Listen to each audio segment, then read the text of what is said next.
matamis pakinggan, ngunit sa likod nito'y may lihim na dahilan.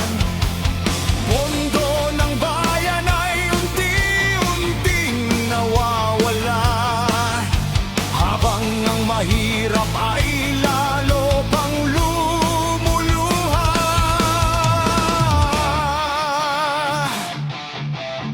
Ginagamit ang gutom, panmangailangan, kapalit ng boto sa panahon ng halalan.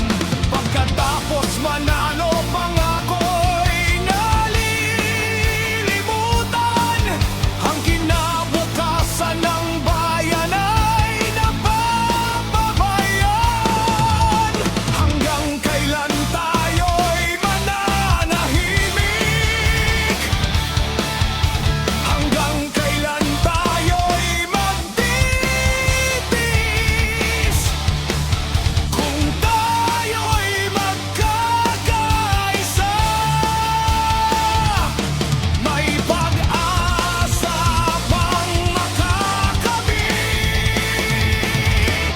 Bangon bayan ko, huwag nang matakot.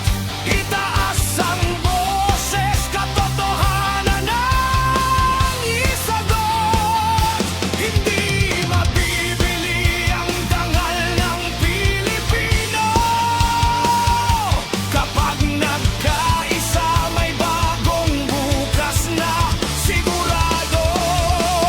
Bangon bayan ko, sama-sama tayo, lalaban sa katiwalian para sa pagbabago.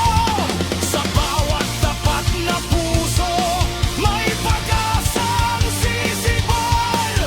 Pilipinas nating mahal, muli nating iyahan.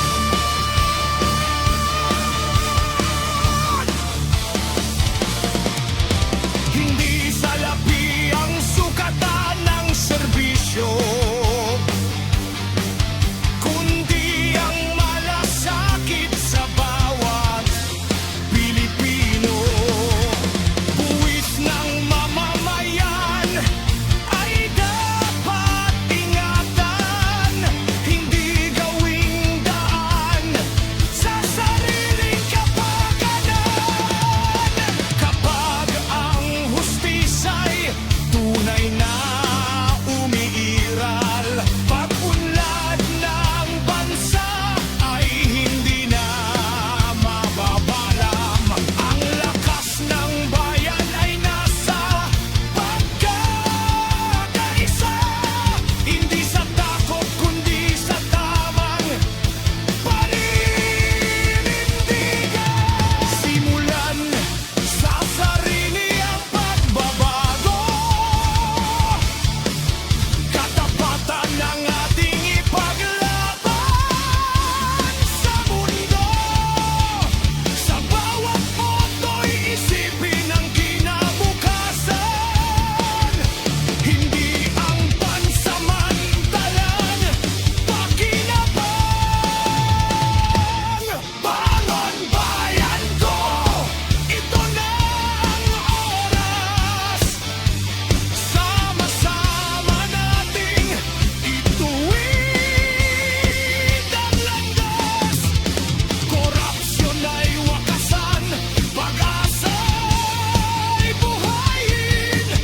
Ang ating inang bayan ay muling pagningning. Bangon bayan ko, huwag nang maghintay.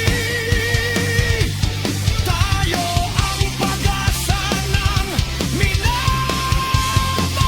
na bayan. Magkaisa kumilos para sa kinabukasan. Pilipinas babangon sa ating pagtutulungan. Hindi pa huli ang lahat, may pag-asa